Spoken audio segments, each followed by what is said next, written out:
Welcome to today's Lost Souls, where we bring you the most impactful and unforgettable stories from around the world. Today, we remember the lives of remarkable individuals whose legacies continue to inspire and resonate. From iconic musicians to trailblazing activists, join us as we celebrate their extraordinary contributions and bid farewell to those who have left an indelible mark on our lives. Stay tuned for a journey through their incredible stories. Ray Liotta.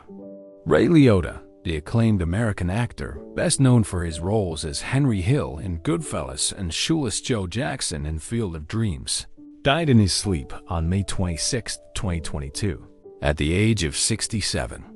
He passed away in Santo Domingo, Dominican Republic, while filming the movie Dangerous Waters.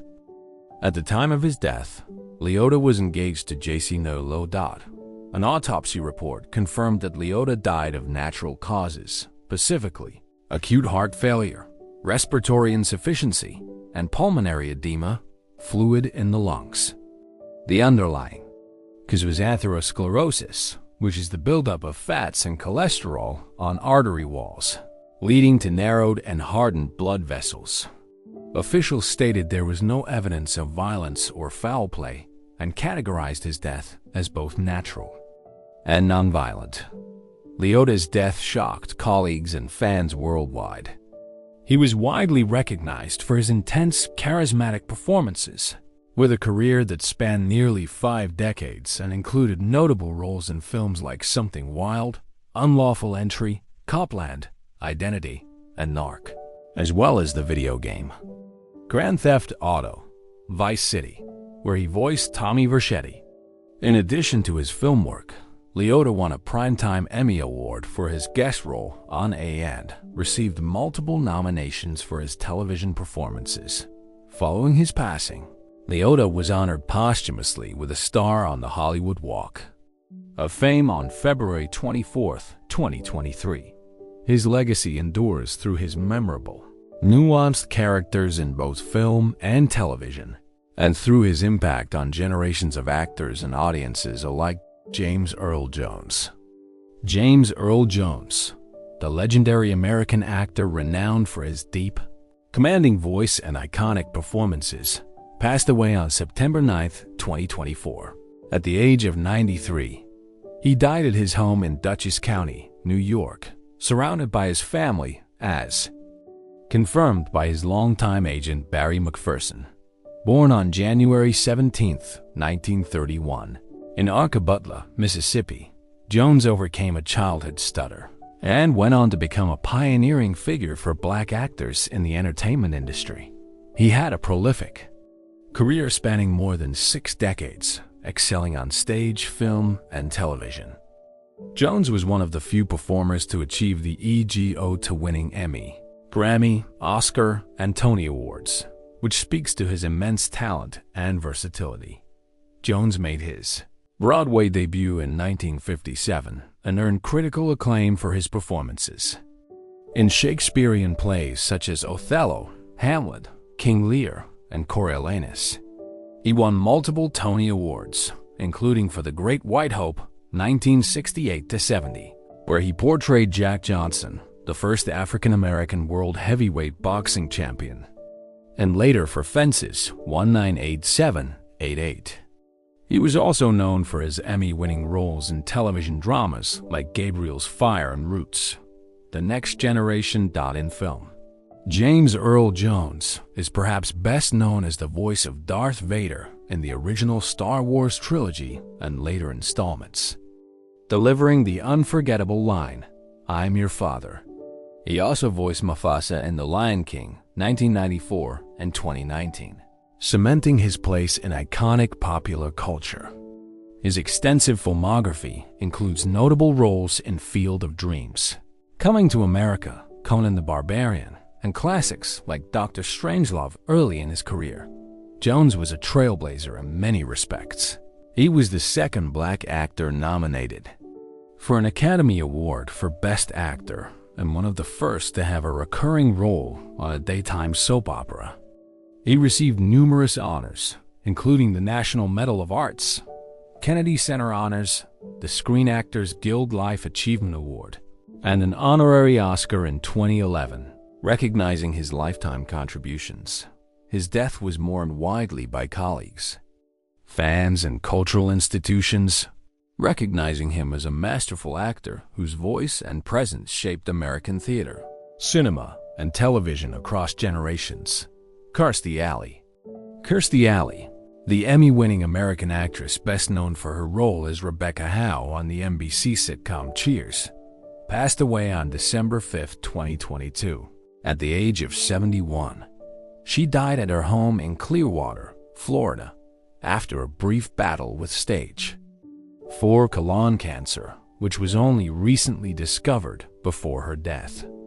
Alley had been undergoing treatment at the Moffitt Cancer Center in Tampa, Florida, near her home, but her illness progressed rapidly.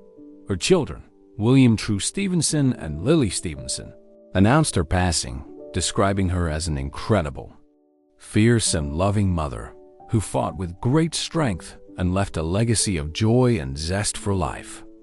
They highlighted her passion for life, her family, her grandchildren, and her many animals, while also thanking the medical team who cared for her. The family asked for privacy during this difficult time. Kirstie Alley was widely celebrated for her role on Cheers from 1987 to 1993, a role that earned her both Emmy and Golden Globe Awards.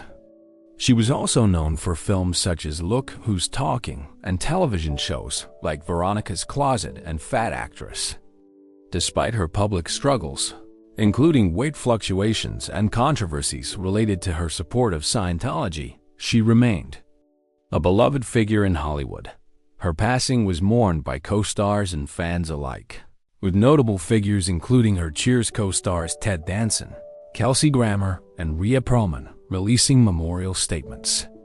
John Travolta, her Look Who's Talking co-star, also paid tribute to her, underscoring the impact she had on the entertainment industry and those close to her. In summary, Kirstie Alley's death was due to advanced colon cancer diagnosed only months before passing, marking a sudden end to the life of a cherished actress who left a lasting mark on television and film. Robin Williams. Robin Williams, the acclaimed American actor and comedian, died by suicide on August 11, 2014, at his home in Paradise Cay, Tiburon, California. At the age of 63, he was found in a seated position, with a belt around his neck, and later ruled to have died from asphyxiation by hanging. There were also superficial cuts on his left wrist, but toxicology reports showed only therapeutic levels of prescription drugs and caffeine, with no illegal substances involved. While Williams had struggled with severe depression for years and had been open about his battles with addiction, the underlying medical cause that contributed to his mental health struggles was Lewy body dementia, LBD. This is a neurodegenerative brain disease that can cause symptoms such as paranoia, hallucinations, anxiety, confusion, and movement difficulties. It is often misdiagnosed as Parkinson's disease, which Williams was initially thought to have. His diagnosis of LBD came after his death, through an autopsy that revealed diffuse Lewy body dementia affecting his brain. Williams' wife, Susan Schneider, described LBD as the terrorist inside my husband's brain, explaining that the neurological deterioration was the core reason for his rapid mental and physical decline. Despite seeking help from multiple specialists during his final year, he was unable to receive a definitive diagnosis or effective treatment before his suicide. In summary, Robin Williams' death was ruled a suicide by hanging, complicated by his severe depression and advanced Lewy body dementia, a debilitating brain disease that profoundly impacted his health and well-being before his passing. Gene Hackman. Gene Hackman, the legendary Oscar-winning American actor, died at the age of 95 on or around February 18, 2025, in his home in Santa Fe, New Mexico. The official cause of his death was severe heart disease, specifically hypertensive and atherosclerotic cardiovascular disease, which was complicated by advanced Alzheimer's disease and kidney disease. Hackman had a history of congestive heart failure and had undergone several major heart procedures, including an aortic valve replacement and coronary artery stents and bypass grafts. In April 2019, he had a biventricular pacemaker implanted. The pacemaker recorded an abnormal heart rhythm on the day of his death, indicating his final hours. In addition to his heart condition, Hackman was in the advanced stages of Alzheimer's disease, with microscopic findings consistent with this neurodegenerative illness found during the autopsy. Toxicology reports showed no presence of alcohol or recreational drugs, though a low concentration of acetone indicated he had been fasting for a prolonged period before death. Hackman's death followed that of his wife, Betsy Arakawa, who died about a week earlier on February 11, 2025, likely from hantavirus pulmonary syndrome, a rare and serious respiratory illness transmitted by rodent droppings.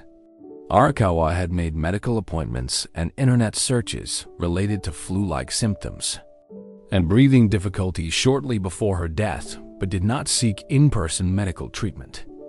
Hackman, due to his advanced Alzheimer's, may not have realized that his wife had passed away. Their bodies were found together in their home only on February 26, 2025, along with one of their dogs, while 2 other dogs were found alive inside. Hackman's health had visibly declined in his final months. Neighbors noted he had ceased communication with family and friends. The deaths were ruled natural, with no foul play suspected. The autopsy provided a detailed account of Hackman's significant medical problems, highlighting the combination of cardiovascular disease and Alzheimer's as the primary causes of his passing. Hackman's career spanned decades with numerous memorable performances, but in his final days, he was suffering silently from serious illnesses, marking a quiet end to a remarkable life and legacy in film and theater. Wendy Williams.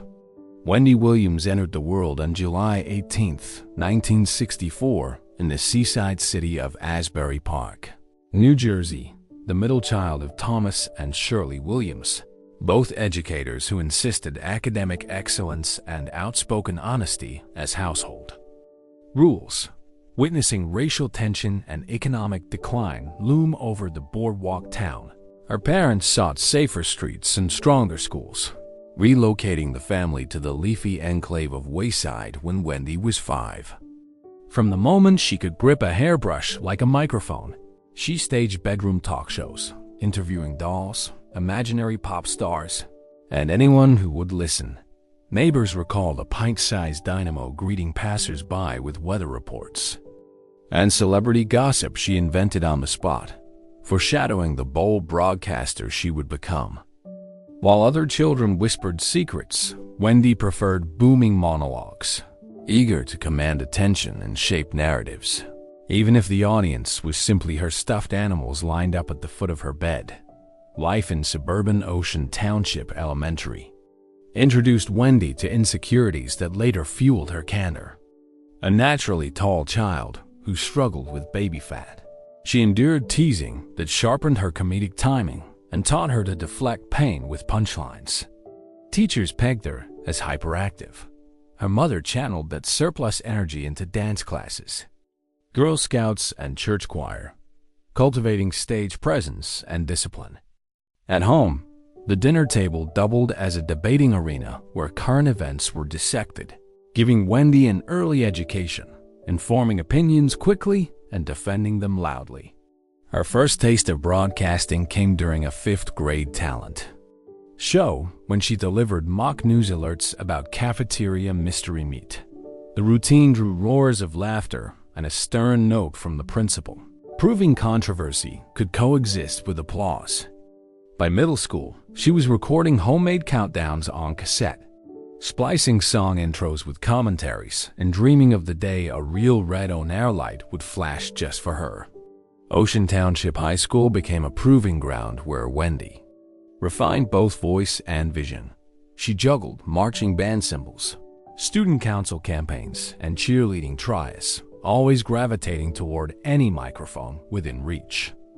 Sophomore year, She landed on the school's closed-circuit TV morning announcements, rebranding the bland bulletin into a gossip-infused mini-show that administrators secretly watched for flashes of talent beneath the rule-bending flair.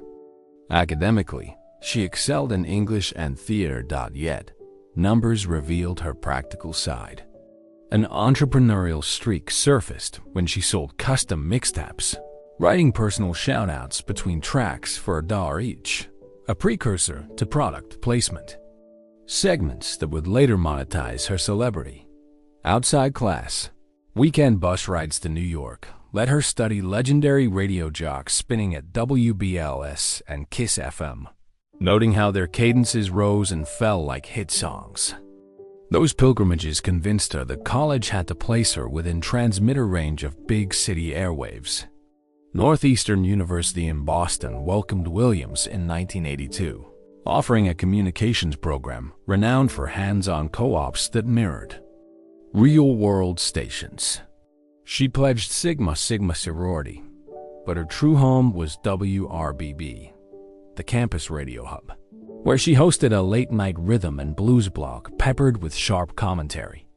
Between classes, she interned at urban powerhouse WRKO and Top 40 Titan WX KSFM, learning clock management, ad-lib transitions, and the art of teasing listeners past commercial breaks.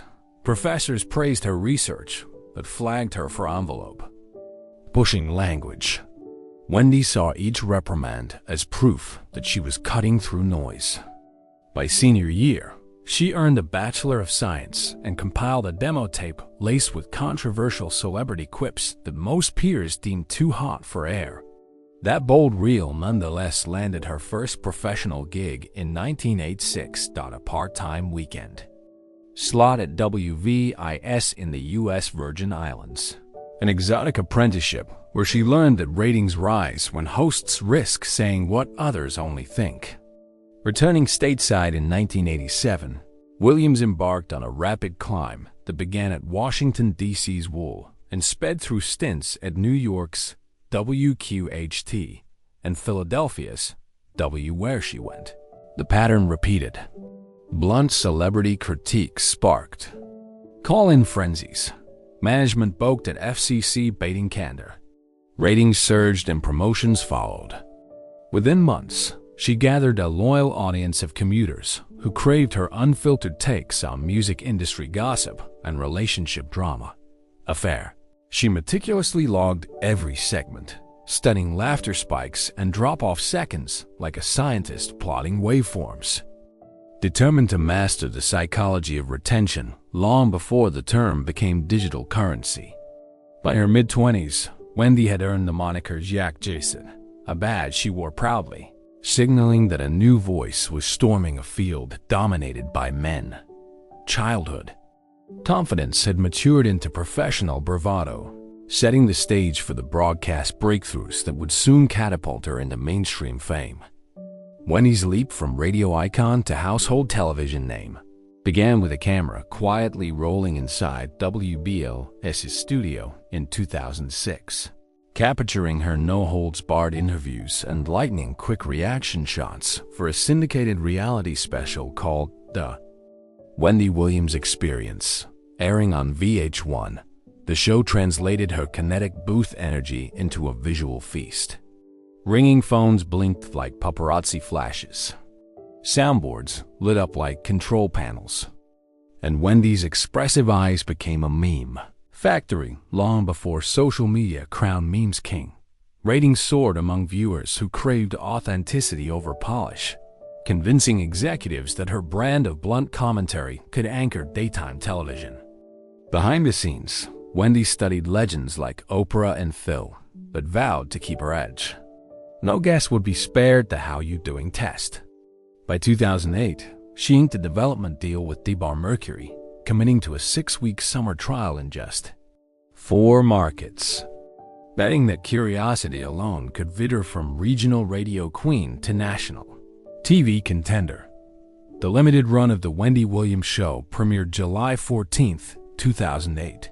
Turning a modest Manhattan studio into a pink and purple arena where celebrity news met comedic courtroom, audiences lined sidewalks at dawn for the chance to sit in the self-styled purple chair, a seat of honor allowing fans to ask questions the producers deemed too spicy for cue cards. Dil Milestone numbers stunned skeptics.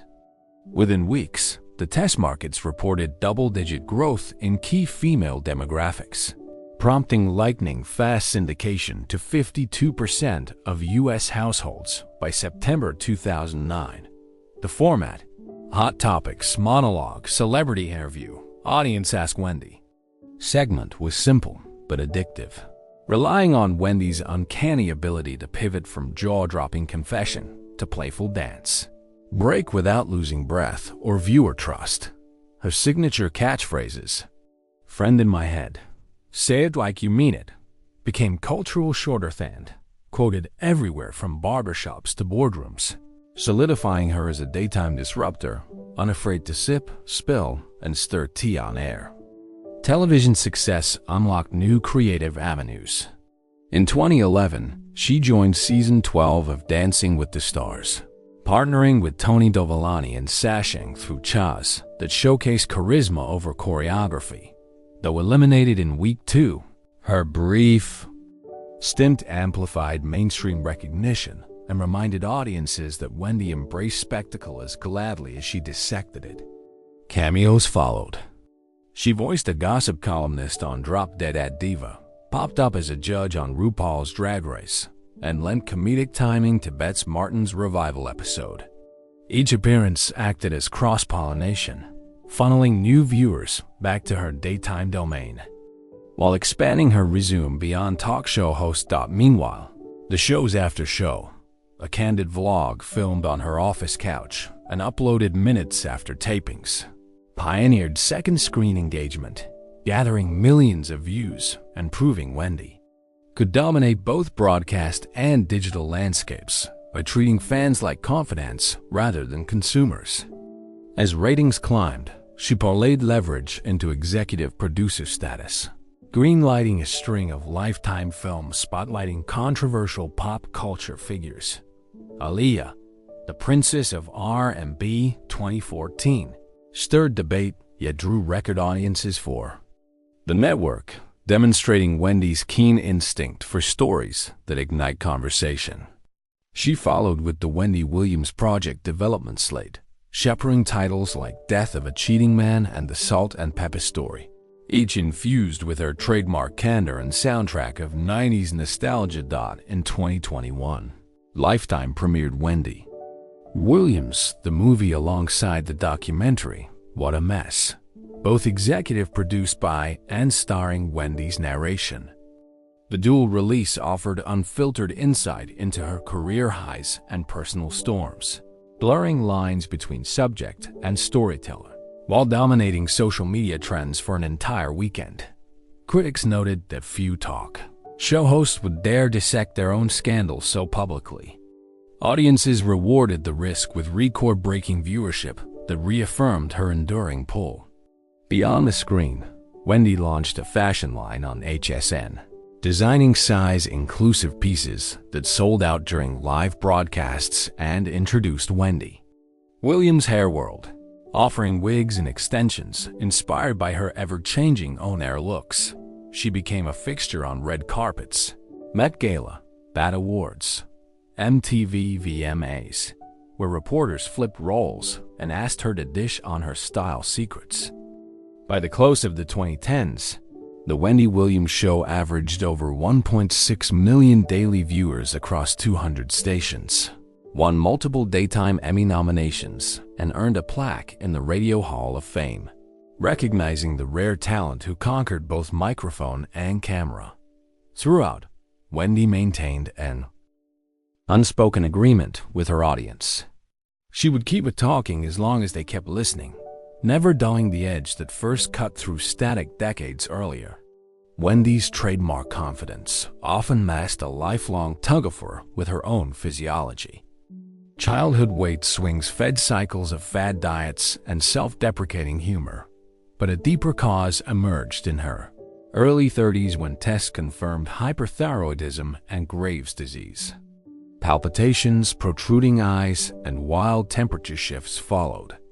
Yet she chose candor over concealment, bringing endocrinologists on air to decode symptoms for viewers.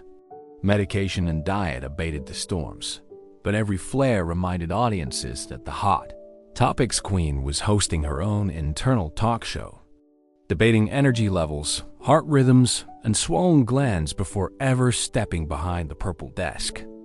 The facade cracked spectacularly on Halloween 2017. Dressed as the Statue of Liberty, Wendy greeted her audience, slurred and collapsed during a live broadcast watched coast to coast. Doctors traced the fainting spell to Graves-driven heat intolerance, compounded by a corseted bodice and scant hydration. Viewers witnessed her comeback the next day as she calmly replayed the clip, dissecting it like any other celebrity mishap, converting personal crisis into teachable television about thyroid triggers, electrolytes, and recovery protocols. A masterclass in transforming embarrassment into engagement. Parallel to endocrine battles ran a quieter struggle with dependence. Wendy admitted in her 2003 memoir that cocaine shadowed her early radio years, a stimulant crutch during overnight shifts. Marriage and motherhood curbed usage but never erased addictive wiring. A shoulder fracture in 2018 introduced prescription opioids that reignited cravings. Public scrutiny intensified when slurred diction appeared in December broadcasts.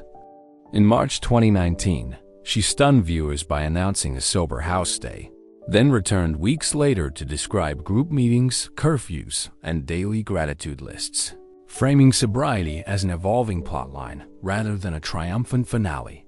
That same spring, she exposed another invisible opponent, lymphedema, a fluid retention disorder, ballooning her ankles and numbing toes. Kicking off Heels Live on Air, she unrolled compression stockings, turning taboo imagery into awareness theater.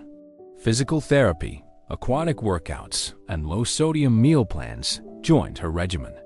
But mobility limits complicated red carpet duty. She responded by rebranding flats as fashion statements and posting pedometer screenshots to prove that swollen feet could still chase stories 10,000 steps at a time. The cumulative toll manifested in late 2020 when unrelenting fatigue, vertigo, and cognitive haze forced a production hiatus.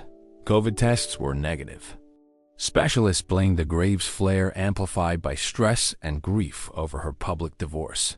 Wendy decamped to Florida, fast-timing producers while nieces prepared anti-inflammatory meals she shared on Instagram. Guest hosts warmed the purple chair, fueling rumors she debunked in April 2021 by returning rested yet cautious, only to face another health scare that September when studio security found her disoriented and dehydrated hours before a scheduled premiere. Rehabilitation took priority as the season 13 launch missed deadline after deadline. Unable to secure insurance, distributors ended The Wendy Williams Show in June 2022, capping a 14-year reign. Online rumors screamed dementia. Reps refuted them, citing only neurological scans. Wendy countered gossip by lifting compression socks. On TMZ Live, displaying lymphedema's stubborn swell while declaring, "I'm not fading, I'm healing." Acupuncture, plant-based meals, quiet sunrise meditations, and real-time breathing sessions shared with fans re-entered her day's first hour. Determined not to be sidelined, she trademarked the Wendy Experience podcast and built a nimble crew, able to record wherever her health allowed. Launched August 2023. The series splices pre-recorded hot topics with candid check-ins from her acupuncturist and sobriety mentor, recasting wellness as headline material. Sponsorships from athleisure labels and sparkling water brands replaced high-heel endorsements, proving pivot power. When flare-ups delay episodes, she drops Instagram lives from her massage table, insisting transparency is the new consistency. Today, her health story remains unfinished, but it's hers to narrate. Mic in one hand, compression sock in the other. In the delicate pauses between overnight playlists and syndicated soundstages, Wendy nurtured a dream of motherhood that fate repeatedly challenged. Before welcoming her son in 2000, she endured 2 miscarriages and a heartbreaking stillbirth. At 5 months, each loss arriving just as career momentum spiked and reminding her that ratings triumphs could not substitute for the quiet kick of life inside her. She spoke of these sorrows with unvarnished honesty on air, describing silent sonograms and nursery plans packed away in attic boxes, giving voice to grief that many women hid. Listeners wrote in droves thanking her for articulating the pain of empty cribs, forging a bond deeper than her celebrated gossip scoops. That transparency became an unlikely balm.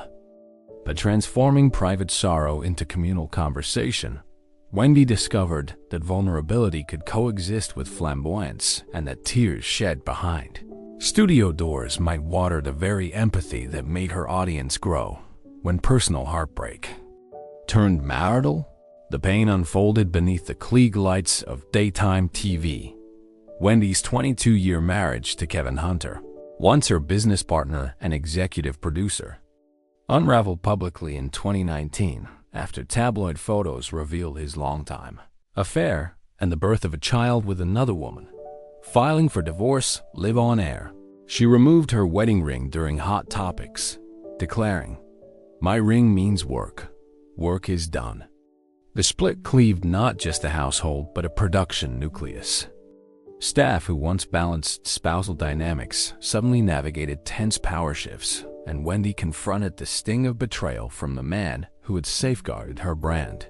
Custody agreements, property divisions, and headline-fueling court dates played out as daily fodder for the same entertainment outlets she once critiqued, forcing her to analyze her own saga with the detachment of a commentator, even while privately mourning decades of shared triumphs.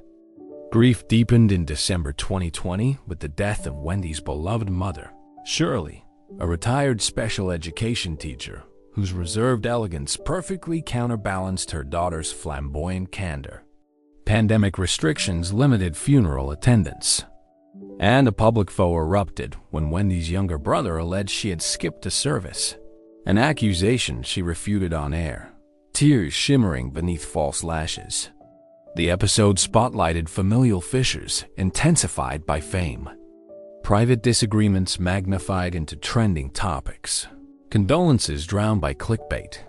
Back home, her aging father Thomas relied on Wendy for emotional anchorage, prompting weekend road trips from Manhattan to Miami, where she cooked his favorite salmon croquettes and recounted childhood memories to fill the quiet house now missing its matriarch's laughter.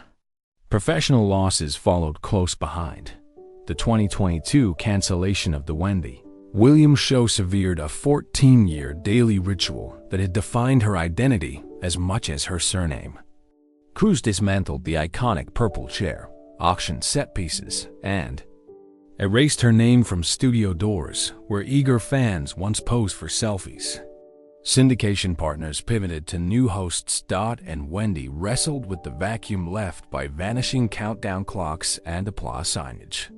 Friends reported she kept a shard of the Hot Topics desk on her bedroom dresser, a talisman of battles fought and won. Yet within that void, she also felt a release from relentless taping schedules that once overshadowed family birthdays and long weekends, creating space to grieve, regroup, and redefine her voice away from teleprompters. Across these intertwined losses, children never born, vows broken, a mother's silence, a show's last curtain, Wendy refined a resilience rooted in disclosure rather than denial. She learned that telling the story, even when it cast her as protagonist of heartbreak, stripped pain of its isolating power and invited solidarity for millions who saw reflections of their own battles within hers. Each public stumble became a stepping stone. Each tear-stained confession a reminder that survival, not perfection, cements his legacy. And so, amid absence, she built anew, scripting podcasts in late-night solitude, facet timing with her father, journaling gratitude for lessons that only loss could teach. The microphone remained, but now it carried a deeper timbre, one seasoned by echoes of goodbye. Sunrise over Miami's Biscayne Bay now greets Wendy Williams with quieter fanfare than the Manhattan traffic that once rattled her dressing room windows. Yet the slower cadence suits her rebuilt routine. She rents a waterfront condo large enough for a makeshift studio and a meditation nook bathed in salt lamp glow, but small enough to feel manageable when lymphedema forces her to pace rather than stride.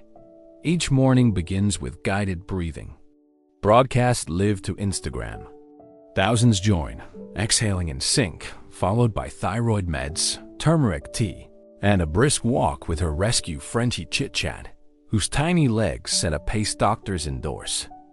When she returns, she FaceTimes her father, reviews Hot Topics headlines flagged overnight by a coastal research team, and slips into a custom ergonomic chair that cradles sore joints while she records the Wendy Experience podcast.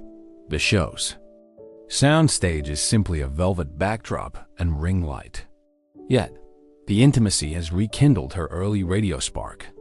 No teleprompter, no studio audience, only Wendy, a mic, and listeners hungry for unfiltered truth. The podcast format allows a strategic fluidity. Pre-recorded gossip bursts drop on Mondays. Wellness. Wednesdays feature endocrinologists, sobriety coaches, and fellow lymphedema warriors. Flashback Fridays invite R&B legends to reminisce about 90s radio palola and backstage drama. Sponsorships, lean wellness, compression sock brands, adaptogenic beverages, and merchandise includes Mind Your Thigh business hoodies, whose proceeds fund thyroid disease research. Downloads average 850,000 per episode. A robust showing that lured Sirius XM into striking a simulcast deal, granting Wendy a dedicated afternoon block on its Urban View channel. The hybrid model returns her to satellite airwaves without the schedule rigidity that once squeezed doctor appointments into lunch breaks.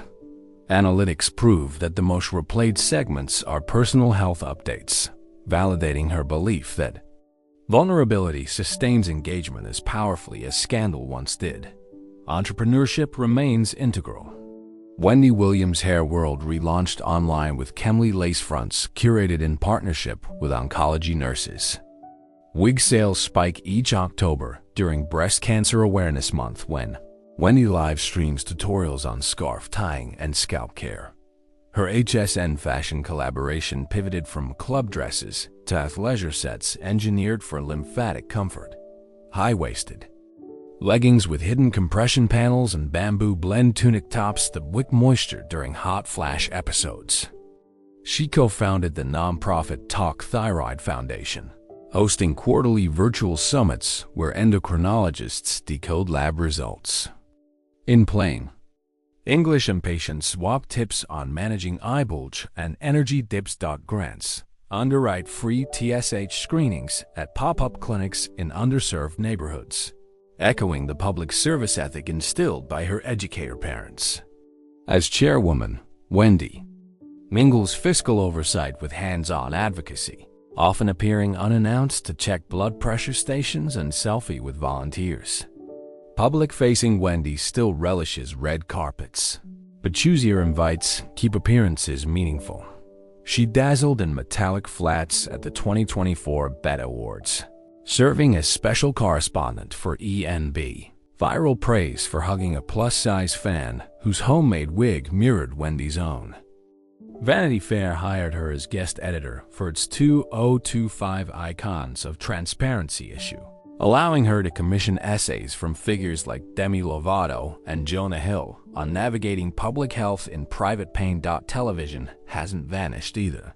She inked a development pact with Owen to host Hot Topics Roundtable, a quarterly primetime special featuring rotating panelists who dissect cultural flashpoints through the lens of lived experience. Think autoimmune advocates, sobriety influencers, and entrepreneurs who, like Wendy, pivoted after public KNOCKDOWNS. Ratings surpassed network expectations, and talks of a seasonal limited series are underway, contingent on Wendy's health windows and creative control. Legacy conversations amplify as she approaches 60. Academic symposiums invite her to discuss the evolution of shock jock authenticity in the cancel culture era. Northeastern University's School of Journalism endowed the Wendy J. Williams Scholarship for outspoken women in media, and she records annual video pep talks, reminding recipients that kicking down doors is cardio for the soul. Media historians hail her integration of confession and commentary as a bridge between Howard Stern's confrontational radio and modern influencer candor, while fans credit her openness about miscarriage, menopause, and mental health with reshaping. Daytime dialogue, Wendy herself frames Legacy as a live broadcast. Unfinished, unpredictable, but guided by the same promise she made to dolls in her childhood bedroom. Tell the story even when it stings, because truth air bravely outlives gossip whispered in fear. And so, as ocean waves hush outside her condo, and the purple chair rests in storage, waiting for its next cameo, Wendy cues the closing theme of her podcast. A heartbeat, pace beat, underscored by a whispered mantra. The mic is mine. Fade out, yet the signal stays strong. Wendy's sixth act unfolds almost entirely online, where algorithms amplify candor faster than any terrestrial signal ever could. She approaches TikTok like a seasoned DJ, cutting 30-second gossip mixes that drop between recipe hacks and dance challenges, yet somehow steal the scroll with a single raised brow. Each clip ends on a cliffhanger, forcing viewers to swipe to the podcast for the payoff. A retention hack she once tested in radio, call teases, and now weaponizes in vertical video. Instagram is reserved for behind-the-scenes footage. Makeup artists demystifying contour tricks. Physical therapists explaining ankle pump routines for lymphedema.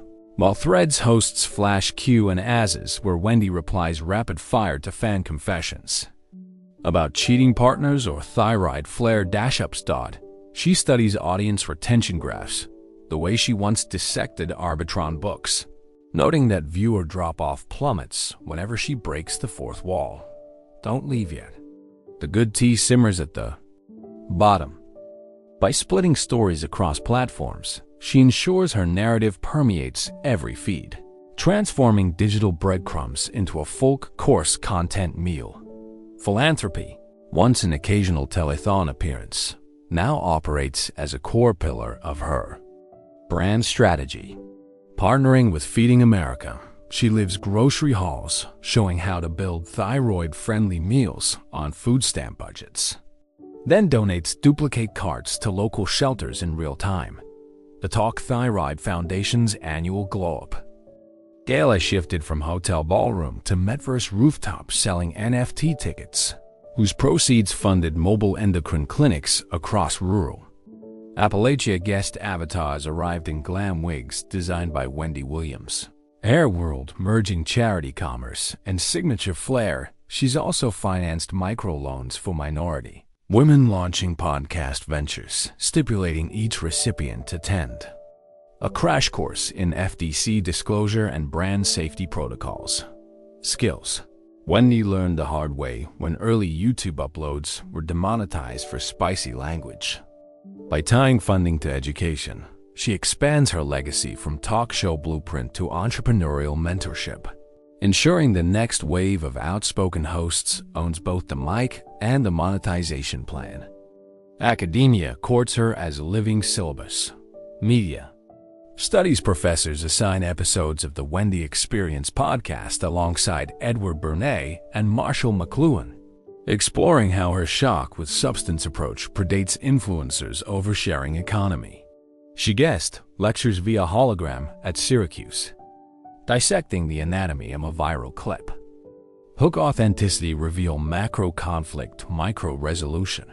Students grill her on cancel culture, and she counters with case studies where transparent apologies rebuilt goodwill faster than PR statements, citing her own 2021 on-air stumble over disability language.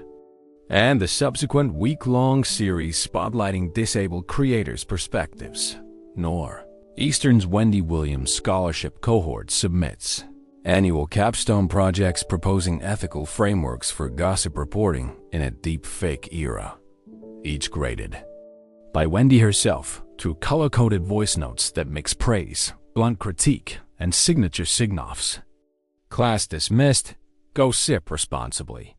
Controversy, of course, remains a shadow that elongates with every spotlight dot in 2026. A miscaptioned clip appeared to endorse a celebrity conspiracy theory, triggering advertiser withdrawal within hours. Wendy's response was instant. A live fact-check stream where she retracted, corrected, and demonstrated how AI voice clones can warp intent. Rather than bleeding followers, she gained 200,000 new ones. Intrigued by the masterclass in crisis jiu-jitsu behind the scenes, she instituted a verification task force that screens all quotes, and she publicly posted the SAP on Misnation, challenging competitors to match transparency. The incident underscored her evolution from shock jockey to seasoned navigator of ethical minefields, proving that forthright correction can become its own form of entertainment when executed with speed and humility. Looking forward, Wendy teases a docu-series tentatively titled Unmuted, chronicling her preparation for a limited return to broadcast TV with quarterly town hall specials tackling reproductive rights, mental health, and financial literacy. Cameras roll as she juggles vocal training sessions, cardiology checkups, and creative meetings where color palettes for a reimagined purple chair are debated like state secrets. She hints that the finale will reveal whether she signed a streaming partnership that grants on-demand access to her entire audio archive. Decades of interviews with legends long before they trended. Fans speculate, pundits opine, but the truth remains locked in Wendy's trademark wink. After all, sustaining intrigue is her oldest craft. Feed just enough to whet appetite, then step back while anticipation bubbles louder than any applause sign. And so the saga continues, a testament to reinvention's oxygen. Breathe, pivot, broadcast, repeat until the final mic drop echoes into digital eternity. Wendy's blueprint for the next decade is rooted in immersion, a concept she defines as talk you can walk through. She's already beta testing a mixed reality extension of the Wendy experience in collaboration with Meta's Reality Labs. We're fans. Wear lightweight goggles, step into a holographic studio, and raise virtual paddles to ask hot topic questions that materialize as floating text bubbles around her. Motion capture sensors translate her trademark eye rolls and shoulder shrugs into the 3D space with uncanny accuracy, letting global audiences feel the exact comedic beat that once required a front row seat. Wendy narrates each session like a tour guide through gossip's Grand Canyon, pausing to highlight Easter egg props, many versions of her purple chair, vintage WB/LS carts, hidden for superfans to discover. She envisions future episodes branching like choose-your-own-adventure stories. Viewers vote in real time on whether to dig deeper into a celebrity feud or pivot to wellness tips, turning passive spectators into co-producers and ensuring the retention curve climbs rather than plateaus. Investors see the project as a template for how legacy broadcasters can leapfrog onto the cutting edge without losing their signature voice.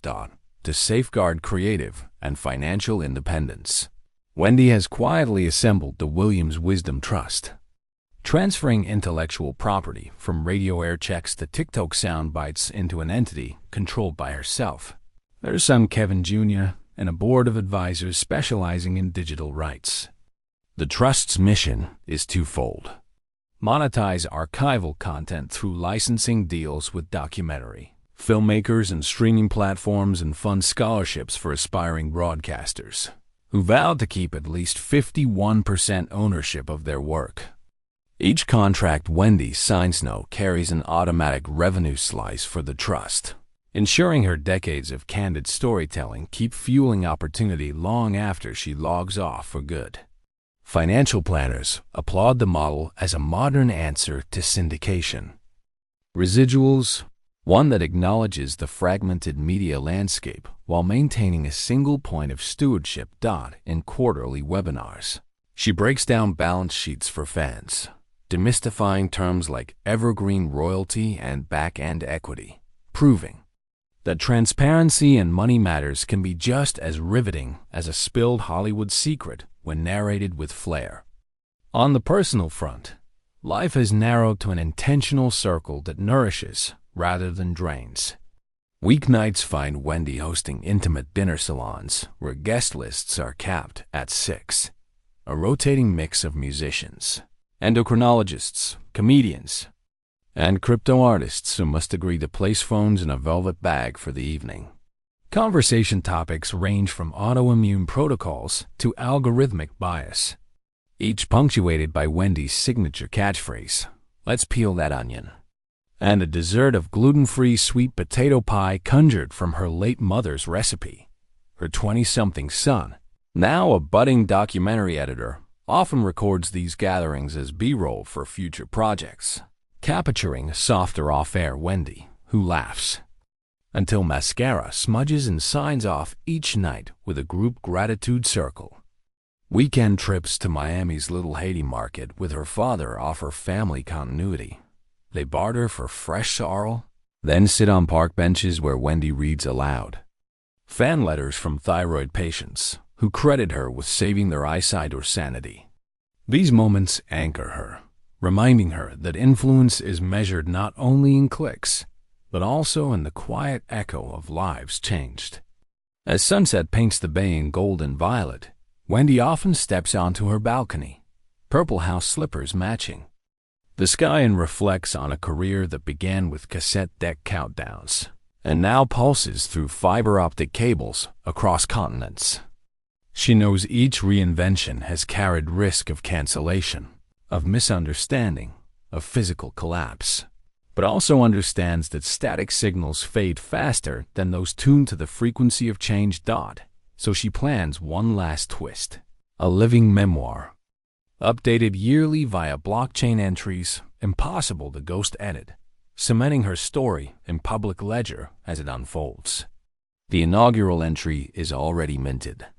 July 18, 1964. Girl with lungs full of words. Future entries will chronicle every pivot, every relapse averted, every laugh shared across bandwidths yet invented. And when the final chapter ultimately arrives, her epilogue is pre-typed and time-locked. I never dropped the mic. I simply passed it on. Until then, the beat goes on. The gossip brews and Wendy Williams remains a broadcast in progress.